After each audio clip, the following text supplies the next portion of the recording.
¿Qué tal? Bienvenidos a un capítulo más de Épica 100.100.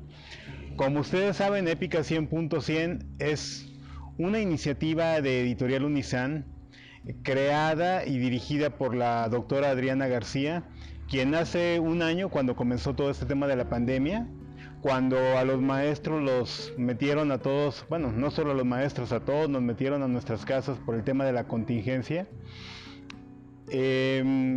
comenzó ya a darse cuenta que la situación de los docentes era complicada, que no le estaban pasando muy bien, que no tenían los recursos suficientes y que se estaban transformando en verdaderos guerreros docentes. Es por esta razón que surge esta iniciativa de Épica 100.100, en la cual se hace una convocatoria a los maestros de todo el país y de habla hispana en general, en todo el mundo, para que participen con narrativas y para que nos platiquen sus historias de los primeros 100 días de pandemia. En este contexto es como varios de cantidad de maestros responden a este llamado y bueno, finalmente estamos ahorita con los autores, con los escritores, con los docentes que enviaron sus narrativas y que quedaron dentro de las primeras 100 narrativas y dentro de las mejores narrativas que nos llegaron de Épica 100.100. Y el día de hoy tenemos el gusto de estar con Antonio de Jesús Martínez, un docente, un joven docente, quien hizo el favor de escribirnos una narrativa sumamente interesante, el cual lo presento. Antonio, mucho gusto, bienvenido. Él es licenciado en educación primaria, ¿verdad? Sí, así es. Entonces, pues un placer tenerte por acá. Platícanos un poquito, ¿qué es lo que te llamó la atención para escribir sobre lo que nos estás platicando en tu narrativa, que ya lo veremos un poquito más adelante, aquí en Épica 100.100? Primeramente, un agradecimiento a ustedes por haber abierto esta convocatoria a todos los maestros, porque primero que nada a mí me gusta mucho el tema de la lectura. Yo siempre he considerado que la lectura es una de las mejores formas de comunicar y expresar tus ideas. Entonces, cuando supe de la convocatoria, inmediatamente yo me motivé para participar en este concurso, porque era una apertura a nosotros a expresar lo que sentíamos en aquel momento, hace ya bastante tiempo de esa historia que escribí, para ver cómo estábamos viviendo nosotros como maestros el tema de la pandemia, la educación a distancia. Entonces de ahí salió la idea de mi tema, porque era algo que me hacía... ¿Cómo te enteras de esta iniciativa, Antonio? Me entero a través de mis coordinadores de la maestría.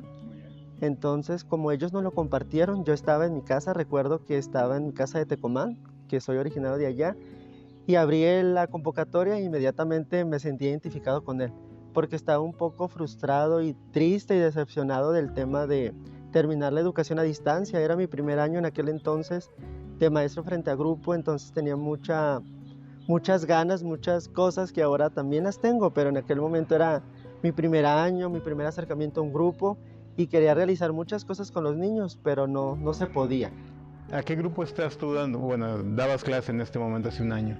En aquel entonces estaba dando a quinto grado y a 2 quintos grados, porque vale la pena mencionar que estaba dando clases en 2 turnos, en el turno vespertino y en el turno matutino. 2 contextos totalmente diferentes, uno en Tuxpan, Jalisco y otro en Ciudad Guzmán, Jalisco. Okay. ¿Qué es lo que marcarías tú como contextos, como estas diferencias que me platicas de cada uno de ellos? La forma de vida, la cuestión socioeconómica de los padres marca una diferencia entre ambos contextos. El acercamiento que tienen los niños a las tecnologías y al acceso a la misma. Eso es lo que marca de un contexto a otro en mis 2 grupos que tenía en aquel entonces. Te dicen el 20 de marzo, nos dicen a todos a sus casas, vamos a comenzar con las clases en línea. ¿Cuál de tus grupos es el que se adapta más rápido o cómo tú notas esta posibilidad de tener mayor tecnología o de no tener ese recurso? El grupo que se adaptó inmediatamente fue mi grupo matutino, el grupo de Ciudad Guzmán, porque ellos estaban más inmersos en el tema de la tecnología, ya manejaban plataformas en aquel entonces, tenían clases de tecnología en la primaria, tenían acceso a la tecnología, entonces para ellos no fue difícil. son alumnos que provienen comúnmente de familias donde la tecnología pues está inmersa en sus trabajos. Con mis niños de Tuxpan fue totalmente diferente porque ellos son alumnos trabajadores, alumnos que mientras no están en la escuela trabajan. Entonces ellos, al no tener clases, muchos de ellos lo consideraban, y tanto sus padres como pues hay que completar la jornada de trabajo. Ya no estás asistiendo a la escuela, continuamos con el trabajo. Entonces mis niños de Ciudad Guzmán fueron los que más se acercaron a esta educación a distancia. Entonces, platíquemos, adentrémonos un poquito en tu narrativa. ¿Qué tema es el que te inspira a escribir? El tema de un mundo distópico, es decir, un mundo no deseable, pero que está pasando. Un mundo que yo imaginé distorsionó un poco la realidad que estaba pasando, pero parte de la realidad estaba también en eso. El tema de la pandemia, solamente que yo introduje temas como el avance tecnológico con el tema de los COVID-19 para no utilizar el término COVID-19. Claro. Entonces eso es como la parte de la tecnología. Estás spoileando tu narrativa. Así es. Sí, todavía no la lees y ya la estás spoileando, vas a ver. No, está bien. Si quieres vamos leyéndola, ¿no? ¿La puedes leer, por favor? La insoportable culpabilidad del ser es la narrativa de Antonio de Jesús. A mí en lo personal se me hizo muy interesante la manera como planteas la historia, como planteas los personajes, como la vas desarrollando. De pronto ves reflejados algunas escenas también tipo de película. Entonces, interesante cómo invitas la ficción a participar en esto. Adelante, por favor. Estamos entonces con Antonio de Jesús, quien hará favor de leernos su narrativa, La insoportable culpabilidad del ser. Así es. La insoportable culpabilidad del ser. El futuro. Un oscuro y desolado mundo, un mundo en guerra, sufriendo bajas en todos lados, y los humanos que se atrevieron a provocarlo, enfrentando a un enemigo que no podemos derrotar. ¿Estamos destinados a recorrer este camino? ¿Destinados a destruirnos como tantas especies antes que la nuestra? ¿O podemos evolucionar justo a tiempo para cambiar nuestro destino? ¿Está el futuro marcado? Estas fueron las palabras que dejó por escrito el profesor Martínez en ese cuaderno que siempre trasladaba consigo de un lugar a otro. Aún lo recuerdo bien todos los días al llegar al aula con esa expresión misteriosa, imposible de reflejar sus pensamientos, e inseparable de aquel cuaderno de pasta dura y color rojo vivo, intenso, inevitable pasarlo desapercibido. Siempre nos decía que la respuesta a todo lo que imaginaba se encontraba en ese diario, un cuaderno donde la suma de lo estudiado e investigado, ahí lo encontraba. La última vez, lo que vi en el aula fue hace más de 10 años. Recuerdo esa clase donde el tema central fue imaginar cómo sería el futuro que ahora es nuestro presente. Sí, ese tema se refería a esta pandemia que ahora nos mantiene prisioneros de nuestra libertad y vida propia. En aquel momento solo se hablaba de los indicios de un virus, que ante la perspectiva de los demás no llegaría a desarrollarse, pero que hoy comprobamos que estábamos en lo incorrecto. Ahora, en 2029, vivimos Raúl y yo prisioneros. Después de años de mantenernos ocultos y lejos del distrito que habitábamos, hoy llegamos a nuestro hogar para buscar algo que no pudimos encontrar. Sí, nuestra familia ya no estaba. Las cosas seguían casi igual con respecto a la última vez que estuvimos aquí. A diferencia que en estos momentos nuestra familia ha sido capturada por los COVID-19. Estas máquinas con la capacidad aeronáutica de un nave jet, equipadas con armas que disparan a más de 4.000 descargas por minuto de municiones de sustancias tóxicas, robots enormes con una potencia y velocidad inigualable. Esto no era lo más atemorizante cuando anunciaron y presentaron públicamente dichas máquinas. Lo que hace tan especial a los COVID-19 es su capacidad para rastrear el virus que provoca la enfermedad llamada COVID-19, las cuales son un sistema que identifican objetivos a un radar de 800 metros. No lanza municiones al azar, sino al contrario, lo hace cuando identifica a las personas que contienen el virus en su organismo. Una vez identificados como infectados, se es capturado y nadie vuelve a ver o saber de ellos. Por eso vivimos escondidos, pues estas máquinas identifican y capturan a personas que están por desarrollar el virus, Y así, en menos de 10 años, se crearon estos artefactos que han destruido a muchos de los nuestros. Raúl y yo hemos recorrido diversos distritos para no ser encontrados y capturados erróneamente por los Robit-19. Ahora que estamos en nuestro distrito, fue como encontré esta copia del escrito con las palabras del profesor Martínez. Palabras que sin duda fueron adelantadas a su tiempo. La pregunta final de sus notas pasaba por mi mente una y otra vez. ¿Está el futuro marcado? Ahora me pregunto qué pasó con el profesor Martínez. ¿Seguirá existiendo? Cuando yo era estudiante, la pandemia estaba comenzando. Recuerdo perfectamente aquellos días de cuarentena, las clases suspendidas, un toque de queda total que al inicio nos costó mucho trabajo aceptarlo, un resguardo que bastante tiempo perduró. 105 días después del aislamiento, recuerdo que nuestro mandatario superior habló ante los distritos y nos incitó a la rebelión contra el aislamiento. Una rebelión que trajo como consecuencia que las personas salían de sus casas para su eminente muerte. Durante los primeros 100 días de cuarentena aún tenía contacto con el profesor Martínez. Raúl y yo éramos sus estudiantes. Él nos mantenía en contacto a la vida escolar de manera virtual.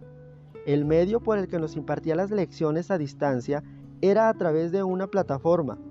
Recuerdo bastante bien que sesionábamos 2 veces a la semana. Era divertido ver a través de la pantalla a mis compañeros de clase. Desde la primera cuarentena había perdido el contacto con ellos.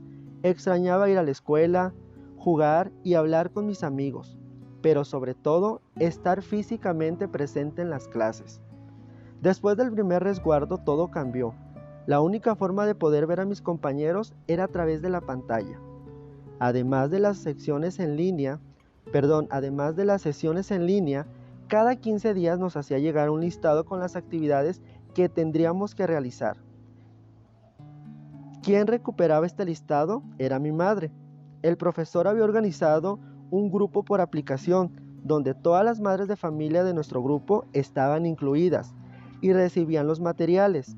Aún así, mi madre decía que había estudiantes que leían los mensajes pero no realizaban las tareas, y si las realizaban, las hacían o lo hacían de manera incompleta. «Están llegando», fue el grito de Raúl que me regresó a la realidad. Una voz agitada que me indicaba que había salido y regresado a toda marcha. Su mirada decía que los Robit-19 se acercaban. Y sucedía por 2 cosas. La primera, que en el edificio se encontraban personas infectadas. O segundo, que aparte de llevarse a esas personas, nosotros corríamos el riesgo de ser capturados también. Sin pensar, bajamos inmediatamente por la escalera que nos conduciría a la salida trasera del edificio. Nuestras opciones son limitadas, pues no sabemos cuántos Robit-19 estarán rodeando el lugar. Mi corazón late demasiado que pienso detenerme y no seguir, pero es la voz de Raúl la que me hace despertar de mi pensamiento de parar y continúo corriendo hacia el bosque que se encontraba a las afueras. 10 minutos después de haber salido del edificio, ya nos encontrábamos frente a la alambrada que dividía nuestro distrito del bosque. Un lugar a las afueras de la ciudad y lejos de personas como nosotros que se escondían de los Robit-19, lo cual nos daba un poco de tranquilidad, pues al no tener cerca personas con posible virus, nos da tiempo de mantener a las máquinas lejos de nosotros. Era difícil volver a dejar nuestro hogar, pero ya no era un lugar seguro. Extraño todo lo de aquí, más ahora ya no hay nada que me importe. Desde hace más de 5 años que no hemos vuelto a ver personas y familiares. Todos ahora se mantienen ocultas, igual que nosotros. Raúl piensa que somos los únicos con vida. Sin embargo, sé que aún existen, solo que todavía no las hemos visto. Pero eso es lo que me mantiene con la esperanza de seguir, que algún día todo esto acabará y nos volveremos a reencontrar. Ahora, ya sin vuelta atrás, era momento de decidir si queríamos introducirnos al bosque o seguir por el perímetro de la alambrada, que nos llevaría al este con la probabilidad de ser encontrados y capturados, recordando que no solo tener el virus es causal de ser capturado, sino al contrario, estaríamos violando la regla suprema que nos rige, no salir de casa. La alambrada siempre fue conocida por ser enorme y electrificada. Funciona por el principio de descargas eléctricas de impulsos de varios miles de voltios. Así que cualquier persona que quisiera cruzarla o simplemente acercarse a menos de 1 metro estaría tocando su propia muerte. La forma más fácil para nosotros sería tratar de cruzarla y mantenernos escabullidos en el bosque, pero esta idea ha pasado por nuestra mente más de 4 años sin nunca concretarla. Lo que Raúl decía tenía razón. Todo este tiempo nos habíamos aferrado a la idea de que no acercarnos a esta alambrada por miedo a morir electrocutados, pero existía la posibilidad de que actualmente no estuviera conectada a la electricidad, pues la cantidad de personas como en ese momento había disminuido considerablemente. Hoy la ciudad se encuentra sin habitantes, a la vista de los COVID-19. Platicando con Raúl, llegamos a la decisión de comprobar nuestra teoría. En este momento somos 2, y si queremos realmente vivir un tiempo más seguros en el bosque, uno de nosotros tenía que comprobar que realmente la alambrada no conducía a ninguna clase de corriente. Me fui acercando poco a poco a la red de metal y caí en cuenta que no emitía ninguna clase de sonido. Estaba a centímetros de ella. Comenzaba a ponerme nervioso y las gotas de sudor bajando de mi frente hacia la mejilla. Lo comprobaban. Ahora no tenía nada que vivir. Sin pensarlo más, me recosté sobre el pasto para intentar cruzar el primer alambre que no estaba a más de 10 centímetros del piso y pasar por debajo de él. Al tocarlo mi cuerpo, me di cuenta de que estaba sin corriente alguna. Ya podía cruzarla sin miedo a recibir energía. Raúl, al percatarse de lo sucedido, realizó lo mismo que yo e inmediatamente ambos nos encontrábamos dentro del bosque. Corrimos sin parar de tal manera que cuando volteamos hacia atrás, la ciudad ya había desaparecido de nuestros ojos. La noche llegaba y teníamos que encontrar un refugio inmediatamente. Mientras caminábamos, Raúl y yo logramos escuchar un par de voces que reían a carcajadas, pero no logramos ver a nadie. Volteamos de un lado a otro, las voces y las risas habían desaparecido, ya nada se escuchaba. Si no fuera porque Raúl también había logrado oír, imaginaría que únicamente estaban en mi mente esas voces. ¿Alguien está ahí?, preguntó Raúl con un tono de voz muy fuerte. Lo hizo de nuevo cuando 2 personas salieron detrás de una piedra gigante. Ahora éramos 4 personas que fijábamos la vista unos a otros con el asombro de no creer lo que veíamos. Por nuestra parte, pasó mucho tiempo desde que habíamos tenido contacto con personas. Lo que podía observar de este par de individuos es que ambos parecían de nuestra edad. Uno era de tez morena, cabellos muy lacios y una altura de 1.75, distinto a su compañero que apenas medía 1.60, con una complexión un poco robusta, cabellos chinos y un color de piel más moreno que su amigo. Ambos nos saludaron, presentándose inmediatamente. El más alto, de nombre Pedro, era extrovertido, de personalidad tranquila e intelectual. Nos llevaron hacia su escondite, el cual se encontraba detrás de una enorme piedra. Al rodearla, nos encontrábamos con una entrada que nos condujo a una profundidad no mayor de 5 metros. Al parecer, era una especie de cueva húmeda que a simple vista pasaba desapercibida. Ya dentro de ella, nos comentaban que igual que nosotros, habían escapado hace más de 3 años de su distrito. Ellos provenían de un sitio muy diferente. Por el contrario, nuestro distrito era más desarrollado, característico por contar con servicios y tecnología avanzada. La mayoría de las personas de nuestra sociedad fueron profesionistas y personas preparadas. Ellos nos comentaban que su principal actividad económica consistía en la agricultura y ganadería, y los trabajos de sus habitantes estaban destinados al campo. El tiempo transcurría y la noche llegó con un clima frío que hizo que encendiéramos una fogata. Pedro comenzó con las preguntas una vez que encendimos las llamas y nos sentamos a charlar. Todo era relacionado a los últimos años de aislamiento y a los COVID-19. La pregunta que nos hizo conectar inmediatamente con Pedro y José fue lo relacionado al cuestionamiento que José nos hizo. ¿Está el futuro marcado? Esa pregunta sin duda fue el ancla que me llevó a interrogarlos más sobre el origen de dicha pregunta. Raúl, adelantándose, les comunicó a nuestros nuevos amigos que yo estaba obsesionado por la respuesta que tendría actualmente el maestro autor de esta pregunta. Y fue así que Pedro comentó que José no era el autor original de la misma, sino que se trataba de un maestro que tuvieron en la primaria. Al decir esto, recuerdo la expresión de asombro de José al tener la idea de que posiblemente estábamos hablando del mismo profesor. Era agradable congeniar con alguien que no era Raúl, puesto que ambos empatábamos por lo académico y respuestas científicamente comprobadas. Directamente y sin pensarlo, interrogué a Pedro y a José sobre si habían conocido o tenido acercamiento con el profesor Martínez, a lo que ambos inmediatamente respondieron: claro, fue nuestro maestro de primaria, el último que tuvimos. ¿En serio?, pregunté. Sin duda alguna estaba sorprendido de que ahora éramos 4 de sus estudiantes que aún lo recordaban bien. Conforme la charla avanzó, nos dimos cuenta de que fuimos alumnos del profesor Martínez en el mismo año y grado, solo que en diferentes horarios y distrito. Nosotros tomábamos clases por la mañana y ellos en la tarde.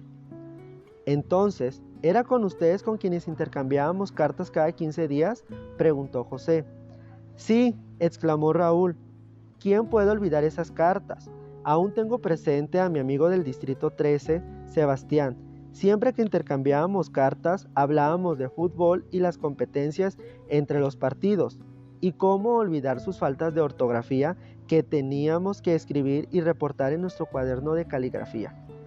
Nos dimos cuenta, gracias a ellos, que nosotros trabajábamos en línea 2 veces por semana a través de nuestra computadora, mientras a ellos el profesor les hacía llegar a su distrito la lista impresa con las actividades a realizar. Comprobábamos que, aunque el maestro vivía en una zona diferente a la nuestra, su trabajo estaba en el distrito 5 y el 13. Dicho de otra manera, él se trasladaba de un extremo a otro para cumplir con su trabajo. Nosotros teníamos la oportunidad de enviarle las tareas para su evaluación por vía electrónica, mientras que ellos lo hacían de manera física con su cuaderno. Me imagino que ir hasta otro sitio por cuadernos y libros para su previa revisión no era tarea fácil. Aunque ambos grupos éramos del mismo grado, sin duda la forma de trabajo no era igual. Nosotros contábamos con una guía didáctica que utilizábamos una vez por semana para el repaso. Ese libro era el único que el maestro solicitaba revisarlo en físico. Recuerdo que nuestras madres lo llevaban a la casa de la mamá de nuestro compañero Diego para que una vez que todos estuvieran ahí, el profesor pasaba a recoger esas guías, sin olvidar entregarnos nuestras cartas que había recolectado previamente de los alumnos del distrito 13. Ustedes fueron afortunados de contar con la tecnología, comentó Pedro. Casi la totalidad de nosotros y nuestros padres no teníamos red de internet, lo cual nos limitaba para mantener comunicación con el maestro Martínez. Así que las dudas que se nos presentaban las escribíamos en los mismos trabajos que enviábamos y el profesor nos las resolvía ahí mismo por escrito o nos daba recomendación de en qué libros consultarlas, pero todo en nuestros libros de texto, nada de internet, pues era obvio el porqué. Además, en diversas ocasiones, el maestro intentó realizar actividades vinculadas a las tecnologías, pero fue muy difícil concretarlas. En mi casa solo había un teléfono celular y la aplicación de mensajes. Mi padre no la utilizaba con frecuencia. Había compañeros que para tener la información presente era necesario acudir con su tía o primos y solicitar que el maestro enviara la información con ellos. Así que nuestra realidad distaba mucha de la suya. José nos platicaba que con ellos se enfocaba más en español, matemáticas y caligrafía, dado que muchos de sus compañeros, incluido él, tenían dificultades para dichos temas. el decirnos que sus actividades eran muy sencillas y que su principal motivo o su principal medio para investigar eran los libros con los que contaban. Me trajo a la memoria cuando el profesor nos comentaba que sus alumnos del Distrito 13 no tenían acceso a fuentes de investigación a las que nosotros teníamos. ¡Silencio!, exclamó Pedro. Él se introducía velozmente a nuestro escondite. Incontrolables decisiones definen nuestro destino. Cada decisión, cada momento es una onda en el río del tiempo. Con suficientes ondas se cambió la corriente, porque el futuro, en realidad, jamás está marcado. Y aquí termina la historia. Muy bien, Antonio. ¿Qué tanto es ficción tu narrativa? El tema de la ficción solamente se pasa al tema de los COVID-19, estas máquinas con una capacidad que yo lo menciono ahí para detectar el virus. Ese tema de la máquina nace de la idea de las maquinitas que actualmente tenemos para detectar la temperatura. El termómetro digital, así es, porque yo me pregunté si esto evolucionó en tan poco tiempo, que es común verlos en los centros comerciales, en las plazas, ¿qué nos dice que en 10 años esta máquina va a ser algo más concreto? Entonces yo lo evolucioné a un robot que tiene la capacidad de detectarlo. Entonces esa es la parte de ficción. La parte real de esta historia se centra en los dos distritos para no yo dejar marcado el tema de municipio de Tuxpan y Zapotlán el Grande, que es Ciudad Guzmán. Yo quise mencionarlo, clasificarlo por distrito 1 y distrito 2, entonces no quise manejar el nombre de ahí. Y la realidad de los niños son 4 alumnos que yo tomé de base del turno vespertino y el turno matutino. Entonces la ficción sí está ahí, pero parte de la realidad también está ahí presente. ¿De qué forma es para el profesor Martínez tener que desdoblarse de esta manera, sabes que con uno de los distritos estás dando clases en línea, están bien comunicados, están todo, pero con el otro tienes que desplegar otro tipo de recursos para poder estar en contacto con ellos? ¿Cómo fue esto durante la pandemia? Fue muy difícil, yo lo clasifico como la educación que se conoce como asincrónica y sincrónica. Esta educación de Tuxpan en la que yo tenía que estar yendo cada 15 días o cada mes, porque aunque yo quisiera estar yendo constantemente, en aquel momento, como iniciaba la pandemia, era imposible hacerlo. Entonces, el ir a dejar a los alumnos una lista de actividades, donde si ellos tenían dudas, no me las podían hacer llegar sino por escrito, pues era difícil, porque uno no, o comúnmente los niños sus dudas no las escriben tal cual, literal, como las tienen cuando estamos en el aula y la levantan la mano y me dicen, tengo esta duda. Entonces esa es la parte difícil de que no sabes cómo el alumno está. En aquel momento, estamos hablando del inicio de la pandemia, yo no tenía el acercamiento como ahora lo tengo. En aquel momento era más difícil. Los niños no los vi desde marzo que la pandemia nos dijo no vamos, desde que la SEP anunció que las clases se terminarían a distancia, pues desde marzo hasta la fecha, mis alumnos de quinto de aquel entonces yo ya no los he vuelto a ver. Entonces siempre me quedé con esa parte triste de que hubo aprendizajes que no se concluyeron. Claro. Y la otra parte, una parte muy interesante que en lo personal me gustó mucho de tu narrativa, es esa parte de conexión entre los dos distritos que tú hablas sobre unas cartas que se envían. ¿Existen? Sí, las cartas sí es un tema real, sí existe. Yo con ese tema o con esa estrategia yo trabajaba lo que es el tema de la caligrafía, pero de manera indirecta. Los niños comúnmente estaban acostumbrados a escribir para mejorar su letra con el tema de los diarios. Aunque es una estrategia aceptable en lo personal, no me gusta esa estrategia porque no es didáctica para ellos. Entonces yo les decía, como eran del mismo grado, yo les decía que cada uno iba a intercambiar una carta con un niño de Tuxpan, con otro de Ciudad Guzmán. Yo les daba el nombre y ya ellos escribían la carta y yo la recogía en la mañana y me los llevaba para los de la tarde. Y en la tarde, a otro día se los entregaba a los de la mañana. Así era como lo trabajamos. Cuando inició la pandemia, pues las cartas eran menos. ¿Por qué? Porque yo ya no los veía mucho. Solamente el primer mes después de la pandemia fue el intercambio, porque después se vio truncado eso. ¿Qué había de comunicación entre ellos? ¿Qué se decían unos a otros? ¿Qué necesitaban? ¿Qué les gustaría? ¿Qué se decían? Este es poco el conocimiento, solamente lo sé por lo que los alumnos me dicen, ya que no tenía yo, por privacidad, no abría las cartas, pero sí se hacían mensajes de que extraño la escuela, que tú qué haces en tus ratos libres. Ya los niños decían, no, pues yo hago esto o juego tal videojuego. Y los otros era totalmente diferente. Hoy yo fui a trabajar, hoy mi papá me regaló cierto animalito. Entonces ahí se ve marcado el contexto. Dos realidades totalmente diferentes. Sí, dos realidades que suele pesar más de otro lado, pero cuando ves al niño con el interés de aprender, claro, entonces ahí todo cambia. ¿Qué tanto, y más hablando de primaria, qué tanto aplica la ficción o jugar con la ficción dentro de la educación? Pues yo lo considero que hay que trabajar la ficción con los niños para atraerlos. Yo comúnmente hago estrategias de juego con ellos, de ganarse puntos por medio de aplicaciones para que ellos se acerquen a la educación. Entonces la ficción juega un papel importante porque es un ancla para que los niños se interesen por aprender cualquier tema, porque nosotros como maestros debemos tener la capacidad de innovar esas estrategias ya un poco antiguas, a traerlos a la realidad.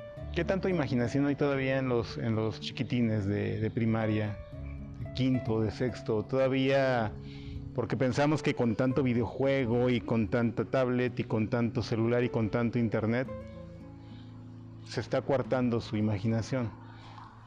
¿Qué tanto hay todavía o tal vez está equivocada la hipótesis que tenemos? No podría generalizar, pero la creatividad de los niños aún está y se sigue desarrollando. Justamente hace unos meses yo trabajé con los niños el tema de la historieta como una estrategia para escribir, y los niños hacían unas historias que es muy diferente a cuando yo en lo personal como estudiante me dejaban las historias en las que yo ponía que José fue a jugar fútbol. Ahora los niños ya no utilizan fue a jugar fútbol, sino jugó tal juego, y dan nombres de juegos que yo ya no conozco, y dicen, y jugó tal y ganó tantas monedas y ganó tantas medallas, pero lo siguen desarrollando, solamente que ya no con términos como nosotros que estaban jugando canicas y de repente llegó María y le robó tantas, no, ahora hablan de que entraron en la misma sala de juego y que ganó. Todos esos temas de la tecnología los niños lo utilizan, pero la creatividad sigue estando ahí, sí se sigue viendo. Tú eres un docente joven, estás comenzando tu carrera. ¿Qué reto tú ves para que esa atención de los niños no se pierda, por un lado, hacia lo que tú estás enseñando, hacia el docente, hacia todo lo que tiene que aprender el pequeño, por un lado? Y por otro lado, ¿qué es lo que tú ves que ahora con las tecnologías de que surgieron a través de la pandemia, valga la pena rescatar, quedarse con eso y combinarlo con la parte presencial? Es interesante manejar los dos mundos, la tecnología y la realidad, porque a los niños les gusta la tecnología, a nosotros nos gusta la tecnología. Yo intercambio ahora con los llamados grupos de seguimiento. Los alumnos trabajan conmigo presencialmente, pero me entregan sus actividades por línea. ¿Por qué? Porque a ellos les motiva. Una aplicación denominada ClassDojo es una aplicación que los niños pueden intercambiar ideas, comentarios, opiniones. Y la parte recreativa de ahí es que yo les puedo dar medallas virtuales. Entonces la realidad está ahí, pero también el tema de la tecnología se presta. Hay muchas formas. Actualmente se cree que la tecnología es poner el proyector y presentar diapositivas o un video y ya estoy utilizando la tecnología, cuando la tecnología es más que poner un video, más que presentar una diapositiva, es utilizar las aplicaciones que hay, crear pequeños espacios virtuales para que los niños se enganchen con nosotros. Utilizar herramientas que te permite la tecnología y todo. Sí, las herramientas que están, adecuarlas a nuestro contexto, porque sí se puede. Pues, Antonio, te agradezco mucho que hayas participado en esta iniciativa de Épica. Tu narrativa es sumamente interesante, nos enriquece a todos. Siempre la ficción es muy atractiva. Y yo traigo un personaje por ahí de ficción real que se llama Pemaya, ya luego platicaremos al respecto, pero bueno, es muy interesante todo lo que tú estás planteando en este escrito. Felicidades. Gracias por tomarte el tiempo de venir, gracias por permitirnos hacer esta entrevista presencial y gracias por participar en Épica 100.100. Muchas felicidades. Gracias a ustedes. Y bueno, les agradecemos mucho su participación, les agradecemos mucho que nos hayan acompañado en este capítulo con Antonio, que fue sumamente atractiva su narrativa, cómo la ficción, cómo la mueve, todo lo que puede participar y todo lo que hay en juego ahora con las nuevas herramientas, con la tecnología, para que los pequeños pues aprendan de otras maneras, diría yo, ¿no? Muchísimas gracias y hasta la próxima.